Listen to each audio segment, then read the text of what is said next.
Sud Radio Média, l'invité du jour. L'invité du jour, c'est un immense réalisateur, documentariste. Vous intéressez toujours à l'Indochine, à la famille Kennedy, à Marilyn Monroe. Vous avez monté les marches de Cannes pour un documentaire sur Gérard Philipe, le dernier hiver du CID. Et alors, depuis quelque temps, on le disait précédemment, ce ne sont plus les morts qui vous intéressent, mais les vivants qui ont une carrière intéressante et hors du commun. Celle d'Adamo, c'était un de vos derniers documents. Et cette fois-ci, Amanda Lear. Donc, je disais qu'on se connaissait bien. J'étais très étonnée que vous passiez de Dien Bien Phu ou des Kennedy à Amanda Lear. Qu'est-ce qui vous a intéressé? Enfin, on le voit dans le document, mais qu'est-ce qui a été le déclic pour vous de vous intéresser à Amanda Lear? C'est le Covid.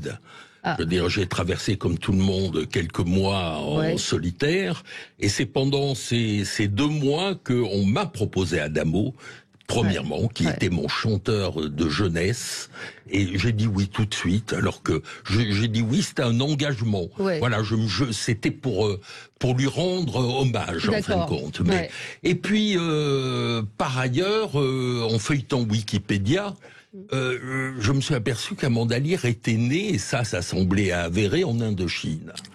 Et à partir de là, j'ai commencé à penser à tous ces films, La Dame de Shanghai, tous les clichés autour de l'Indochine. J'y ai vu une femme peut-être perdue dans des bouges, et je me suis dit, voilà un vrai personnage. Oui, c'est un vrai personnage, très romanesque, avec énormément de secrets, fascinante par tout son parcours. Alors, elle n'a pas participé à ce document. Non, je dois confesser, je lui ai volé sa vie. On l'a même pas prévenu. C'est pas bien, mais je crois que j'aurais pas résisté à la pression. Je veux dire, j'aurais fait le film qu'elle aurait voulu. Voilà, donc je me suis caché honteusement. Et donc, elle a découvert l'existence Elle a découvert l'existence du film, et là, je crois qu'il y a eu un blanc. C'est-à-dire qu'elle a envoyé émissaires, avocats pour dire il faut pas, ne faites pas. Le film était déjà signé par Arte, et on s'est dit au diable, on va continuer. Parce qu'on a le droit de faire un documentaire, de raconter la vie de quelqu'un sans son autorisation.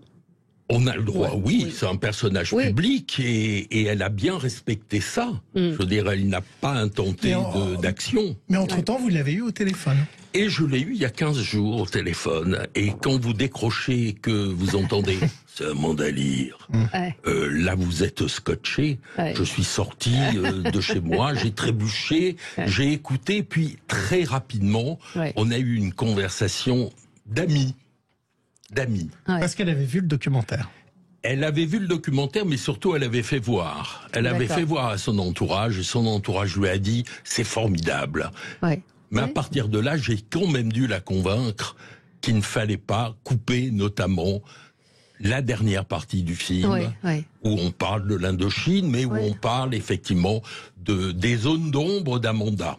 Oui, parce que c'est un... Enfin, moi, je savais qu'elle n'avait pas donné son accord, et je l'ai regardé en me disant, j'aurais été à sa place, j'aurais été plutôt fière et heureuse de ce que vous montrez, parce qu'il y a des images d'archives absolument incroyables. Elle est effectivement racontée d'une manière qui est assez... qui correspond à sa vie. Eh ben, je vous propose d'écouter le début, ce qui va donner la tonalité du documentaire. Elle a toujours un coup d'avance. Elle sait toujours avant.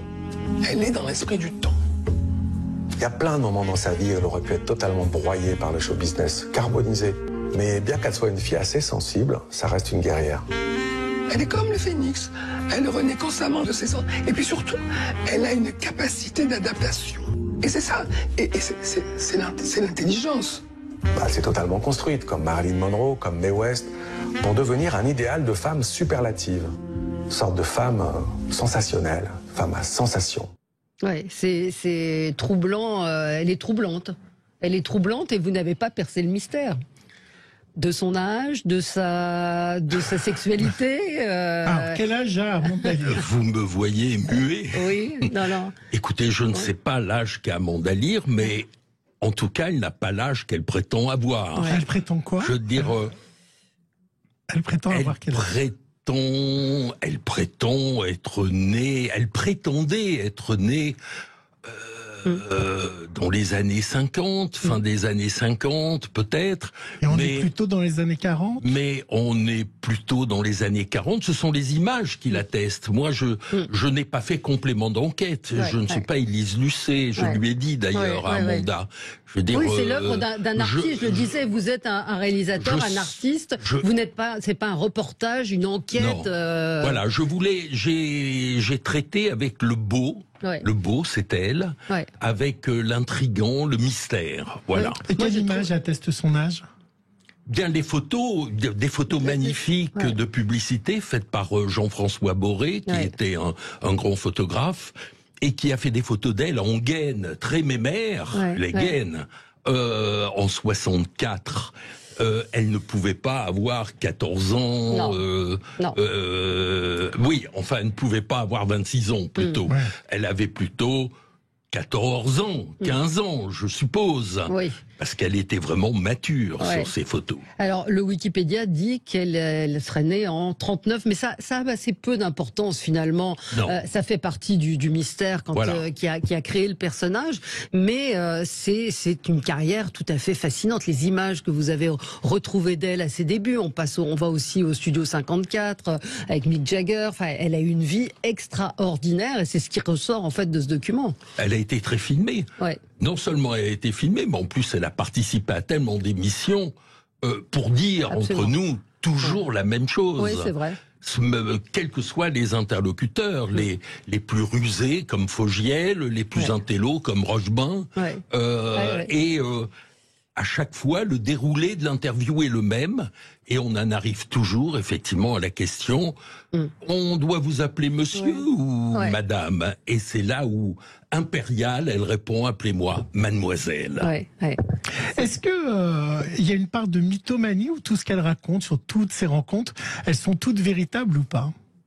Ou parfois elle a croisé des stars et elle a romancé les choses? Les deux. Elle a rencontré énormément de monde. Le plus important pour moi, c'est Dali, quand même. Oui, Dali, qui a été le point de départ. Et c'est tout. Je veux dire, c'est sa pyramide. Et les autres, elle les a rencontrés. David Bowie, évidemment. Elle dit qu'elle a vécu avec lui. Pourquoi pas? Je ne suis pas là pour. Oui, et puis c'était pas encore une fois, c'était pas le propos, c'est de raconter la légende. C'est vraiment Bowie, la légende. De toute façon, c'est évident. Mais je crois que c'est une extraordinaire menteuse. Oui, oui. Je pense. Vous avez senti. Est-ce que vous allez la rencontrer? Est-ce que vous avez prévu de vous voir ou pas? Oui, elle m'a proposé un café au Flore et elle m'a laissé un message le soir même en me disant oui, j'ai un ami de chez Vogue qui ne parlera pas de ce film, il trouve que c'est dégueulasse. Et alors moi je lui ai répondu avec un emoji en pleurs en disant et mon café au Flore. Et elle a envoyé un emoji de rigolade. Bon, alors peut-être un jour. Peut-être. Moi, je trouve pas, franchement, pas. Moi, j'aime infiniment cette femme que je trouve incroyable, effectivement, dans son attitude, dans son humour, dans sa répartie. Il y a toutes les grosses têtes. Même quand on voit les images avec Carlos, on se dit mon Dieu, mais aujourd'hui, c'est des choses qui pourraient pas exister. Et avec ce glamour et cette popularité, et c'est ce qui ressort aussi du document. Ça a pointé son intelligence, absolument, sa répartie, son sens de la répartie, c'est vraiment quelqu'un d'exceptionnel. Et Amanda Lear est devenue évidemment une icône, et une icône, ça se retrouve dans la publicité. Actuellement, il y a une publicité Chanel qui est diffusée, on va en parler juste après. Et donc, voici le petit extrait de la chanson qui accompagne. Alors, ce qui est rigolo, c'est que ça s'appelle Mademoiselle Coco, et vous êtes pas, c'est pas lié au documentaire. Et donc, la pub Mademoiselle Coco, c'est ça.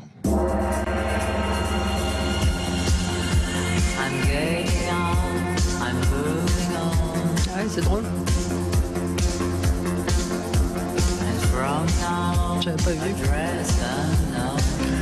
Alors, on peut le laisser en fond musical, mais elle est très heureuse de ça. Elle vous a dit. Elle est très heureuse. Elle est très heureuse d'ailleurs parce que financièrement, ça lui rapporte un pactole. Bien sûr. C'est un pactole pour elle. Parce qu'elle n'était pas que chanteuse, elle composait, sinon la musique, tout du moins les paroles. C'est ce que j'ai cru comprendre. Et elle a une grande part dans cette chanson, c'est évident. Mais femme multiple. C'est une campagne mondiale. Hein. Elle a fait du théâtre, elle a fait pas du cinéma. Elle a joué dans des téléfilms, elle a joué des petits rôles, mais je pense qu'elle aurait pu jouer de très grands rôles. Est-ce qu'on peut, quand on est documentariste comme vous, réalisateur, réaliser un document sur quelqu'un qu'on n'aime pas ou s'arrêter en cours de route parce que vous vous rendez compte que ça correspond pas? Ou est-ce qu'on tombe amoureux, entre guillemets, je mets des guillemets, de son sujet? Non, il faut avoir quand même un intérêt. Vous savez, on vit avec de 6 mois à 1 an. De 6 mois à 1 an, moi Adamo, pendant 2 ans, à la maison, c'était Adamo en permanence. Mais j'ai fait des adeptes. Amanda, oui, j'ai été enivré par ses réparties, par ses conversations, par ses propos. Et puis son physique. Oui, son physique, elle est magnifique. Enfin, franchement, elle est superbe. Effectivement. Pour un homme. Mais homme ou femme, mais c'est vrai qu'on a ce regard sur elle, sur son corps, où on essaye de déceler, de savoir. C'est un homme? Pour vous, c'est un homme ou une femme?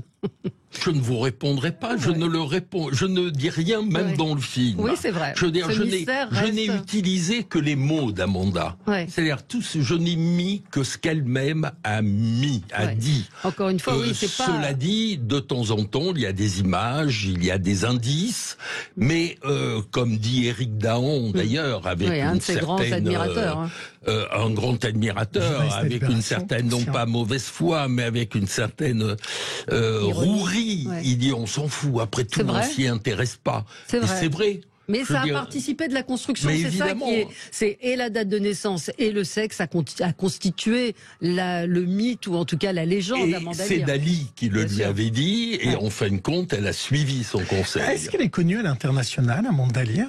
Est-ce qu'en Italie, à part l'Italie, est-ce qu'aux États-Unis? Oui, j'ai vu des concerts en Tchécoslovaquie, j'ai vu des concerts en Allemagne. Oui, elle a un certain rayonnement. D'accord. Alors, c'est à retrouver sur Arte vendredi soir à 22h35. Amanda Lear, appelez-moi mademoiselle. C'est également disponible sur la plateforme d'Arte. Puis j'ai été étonné qu'Arte vous accepte un projet comme celui-là, parce que c'est vrai que ça exprime aussi toute j'ai envie de dire, la richesse du personnage. C'est-à-dire qu'elle peut être à la fois sur Arte et sur une chaîne plus populaire. Oui, Arte... Ce n'est pas étonnant de la part d'Arte, ils ont une belle case pop. Et moi, je ne me voyais pas très pop, mais ils ont accepté. Sur Arte, donc, Amanda Lear, regardez ce document, vraiment formidable. Merci Patrick Jeudi d'avoir été avec nous. Dans un instant, c'est Jean-Jacques Bourdin avec vous en direct de Ganges, là où se rend le président de la République aujourd'hui. À demain.